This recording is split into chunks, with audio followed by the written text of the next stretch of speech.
ফোনে। Hello hello, জি আসসালামু আলাইকুম। জি ওয়ালাইকুম আসসালাম।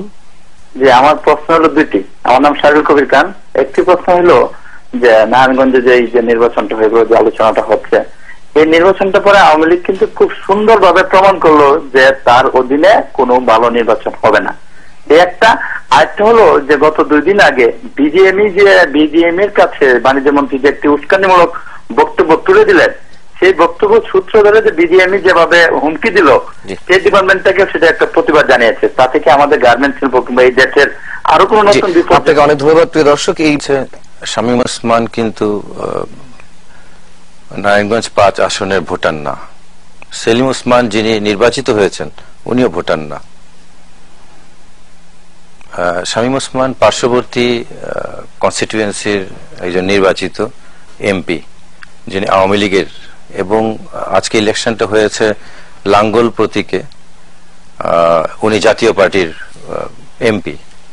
কিন্তু দেখেন, সেলিম ওসমানের নির্বাচনী প্রধান এজেন্টই ছিলেন আপনার নারায়ণগঞ্জ জেলা আওয়ামী লীগের সাধারণ সম্পাদক খোকন সাহা। এবং তারা জনগণ এখন বোঝা খুব কঠিন হয়ে যাচ্ছে, যেটা আওয়ামী লীগ পাশ করেছে না, জাতীয় পার্টি পাশ করেছে। বিচিত্র রাজনীতি চলছে আমাদের দেশে। পৃথিবীতে একমাত্র দেশ বাংলাদেশ এই মুহূর্তে যে ক্ষমতাসীন দল বিরোধী দলের জন্য, প্রধান বিরোধী দল, একমাত্র গেজেটেড বিরোধী দলের জন্য প্রার্থী দেয় না, আসন ছেড়ে দেয়। শুধু আসন ছেড়ে দেয় না, সেই প্রার্থীকে পাশ করানোর জন্য তারই প্রজাতন্ত্রের যে কর্মকর্তা, পুলিশ কর্মকর্তা, তাকে যে সমস্ত গালি দেয়া হয়েছে, এটা লাইভই দেখানো হয়েছে বিভিন্ন চ্যানেলে। তো এই এএসপি বশির উদ্দিন তো বাংলাদেশে খুব বেশি নেই, একটা আছে, একটা দুটা আছে যারা তিনি যে সাহসিকতার সাথে উৎসাহ করেছেন, এর আগে তো দেখা যায়নি। এটা হয়তো 141টা আসনে একটা আসনে এসপি বশির উদ্দিনকে পেয়েছি, বাকি আসনগুলোতে এসপি বশির উদ্দিন নাই। যারা আছে তারা কি ধরনের পুলিশ আমরা জানি, কিন্তু এর মধ্যেও কিন্তু এসপি বশির উদ্দিনের মতো মানুষ এই দেশে আছে, পুলিশ কর্মকর্তা সৎ এই দেশে আছে, যিনি সাহস নিয়ে, জীবনের ঝুঁকি নিয়েও কিন্তু এটাকে মোকাবেলা করে বলেছেন, আমি নির্বাচন কমিশনের একজন কর্মকর্তা, এই মুহূর্তে তার আদেশ পালন করব, আপনার নয়। তো এটা কিন্তু তাহলে রেজাল্ট আপনি বুঝেই যাচ্ছেন যে একজন হয়তো বশির উদ্দিন আছে, বাকিরা নেই, দেখেই আজকে রেজাল্টটা এটা ঘটেছে। এখন যেটা হয়েছে এখানে জাতীয় পার্টি আওয়ামী লীগের বিষয় না, বিষয়টা হচ্ছে নারায়ণগঞ্জ দীর্ঘদিন ধরে ওসমানিয়া সাম্রাজ্যের একটা প্রভাব এখানে চলছে, এবং যেখানে প্রধানমন্ত্রী নিজে এই পরিবারকে নিরাপত্তা দিয়েছেন সংসদে দাঁড়িয়ে। কেন দিয়েছেন? কারণ প্রধানমন্ত্রীর ক্ষমতা থাকার জন্য, মাস্তানির জন্য তকিদের প্রয়োজন নেই, সাগররুনির মেয়ে সন্তান আপনার মেঘের প্রয়োজন নেই, তার না শামীম ওসমানের মতো লোকজনই তার প্রয়োজন, এই জন্য উনি শেল্টার দিয়েছেন।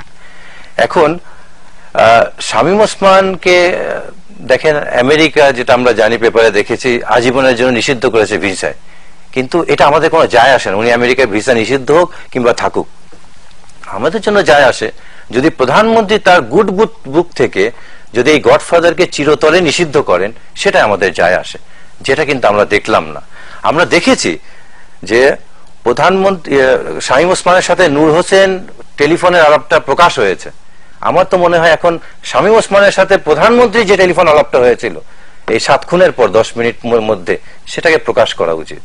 আর আপনি কলকাতা থেকে নূর হোসেনকে আনার জন্য বলছেন, কিন্তু যে মন্ত্রীর ছেলে এই চুক্তিটা করেছে, সেই মন্ত্রীর ছেলে তো আমেরিকাতে আছে, তাকে আমেরিকা থেকে নিয়ে আসেন।